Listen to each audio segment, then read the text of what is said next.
प्रिय भाई और भौणी माने आपण माननको समस्तଙ୍କୁ नमस्कार।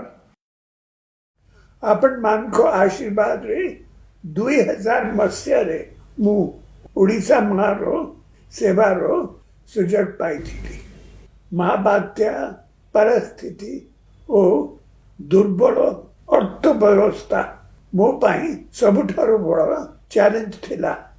राज्य ओवरड्राफ्ट रे चालू थिला। नीति दिन खर्च पाई सरकार को रिजर्व बैंक पर निर्भर करने को पड़ुथिला। ओडिशा अर्थनीति पाई यह एक कड़ा समय थिला। राजकोष पूरा खाली थिला। अर्थनीति उपरे बहुत चाप थिला। बन्या बात्या मरुड़ी सबु बेले लागी रही थिला। गरीबी अधिक थिला। शिक्षा स्वास्थ्य भित्तिभूमि कृषि जलसेचन आदि विभिन्न क्षेत्र रे आमे बहुत पछुआ थिलु। लिमिटेड रिसोर्सेस भीतर ए सब क्षेत्र रे उन्नति आनिबा थिला हमरो सबुठारु बड़ प्रायोरिटी। सेते बेले सरकारी नियुक्ति पूरा पूरी बंद थिला। पोस्ट सबु अबॉलिश करबा को पड़ुथिला। यह मो पाई बहुत कष्टकर थिला। मो राज्यर पिला माने नियुक्ति न पाए हैरान होइथिले। यह मते बहुत दुख देथला। प्रतिदिन मो मनरे चिंता थिला केबे परिस्थिति रे उन्नति आसीबो एवं हम पिला माने रेगुलर रिक्रूटमेंट पाइबे। आपण मान करो सहयोग और महाप्रभु को आशीर्वाद ही सब बेले अमर बड़ शक्ति। उत्तम फाइनेंशियल मैनेजमेंट और गुड गवर्नेंस जरिया रे ही धीरे धीरे परिस्थिति रे उन्नति आसिला। 2013 रु आमे कॉन्ट्रैक्चुअल रिक्रूटमेंट आरंभ करू। यह मध्य मो पाई एक कष्टकर निष्पत्ति थिला। एबे आम अर्थनीति रे उन्नति आसीची। विकास क्षेत्र रे ओडिशा सारा देश रे एक नुआ परिचय आनीची।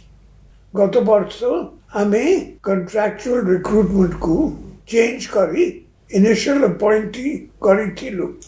आज मु खुशी सह घोषणा करूची जे आज राज्य कैबिनेट कॉन्ट्रैक्चुअल रिक्रूटमेंट सिस्टम को सबुदिन पाई अबॉलिश करबा को निष्पत्ति नहीं छंती। एबे भी अनेक राज्य रे रेगुलर रिक्रूटमेंट बंद अछि। Contractual appointment चालीछि। ओडिशा रे किंतु कॉन्ट्रैक्चुअल रिक्रूटमेंट रो जुगो शेष हैला। सबु कॉन्ट्रैक्चुअल रिक्रूटमेंट रेगुलर हेबो। बहुत दिन धरी ए दिन को मु अपेक्षा करिथिली। आसंता काली एथिपाई नोटिफिकेशन हेबो। 57,000 रु अधिक कर्मचारी रेगुलर हेबे। एथिपाई हाराहारी 1300 कोटी रु अधिक टंका खर्च हेबो। एही सबु कर्मचारी माननको परिवार पाई एहा आगुआ दीपावली आनीची। आज ओडिशा कॉन्फिडेंस रो सह आगु को बढ़ी सशक्त होइछि। ओडिशा इतिहास रो यह एक गोल्डन मोमेंट।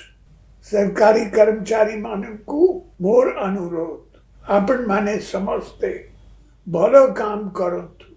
निष्ठार सह लोगों को सेवा करतु। दायित्व पालन करबा बेले सरकारों को 5T initiative teamwork technology transparency time and transformation को फॉलो करतु।